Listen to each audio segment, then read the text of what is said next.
বাগানে ফোটে ফুল রাশি রাশি, রাতের ওই তারা ভরা চাঁদের হাসি।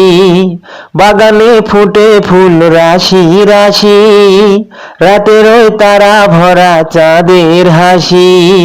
গুনগুন গানে ঢেকে মৌমাছি মধু চাকে, গুনগুন গানে ঢেকে মৌমাছি মধু চাকে।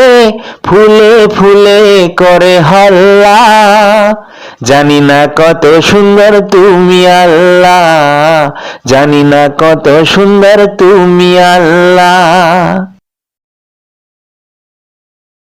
দারসে হাদিসের ৩য় খণ্ডে উল্লেখ করা হয়েছে, প্রয়োজনে নারীদের ঘরের বাইরে যেতে ইসলামে নিষেধ করা হয়নি।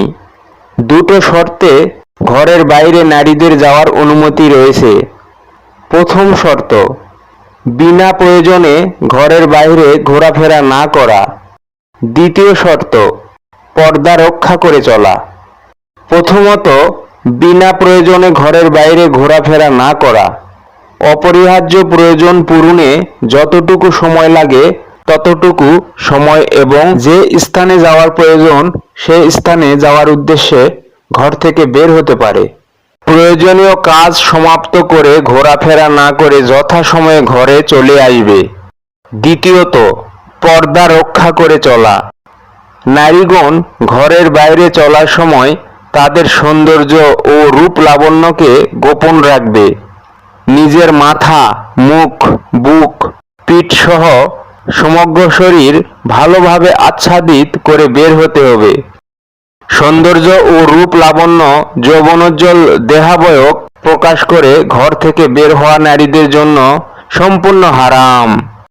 এ প্রসঙ্গে আল্লাহর নবী কঠোর বাণী উচ্চারণ করে এর মারাত্মক পরিণতির কথা বলেছেন। সেসব নারী যারা পোশাক পরিধান করেও উলঙ্গ, যারা নিজেদের কুকর্মকে অন্য লোকের কাছে প্রকাশ করে, যারা বুক স্কন্ধ বাঁকা করে একদিকে ঝুঁকে চলে, যাদের মাথা ষাঁড়ের চোটের মতো ডানে বামে ঢুলে ঢুলে পড়ে, তারা বেহেশতে প্রবেশ করতে পারবে না এবং বেহেশতের সুগন্ধিও লাভ করতে পারবে না, যদিও তার সুগন্ধি বহু দূর থেকে পাওয়া যাবে।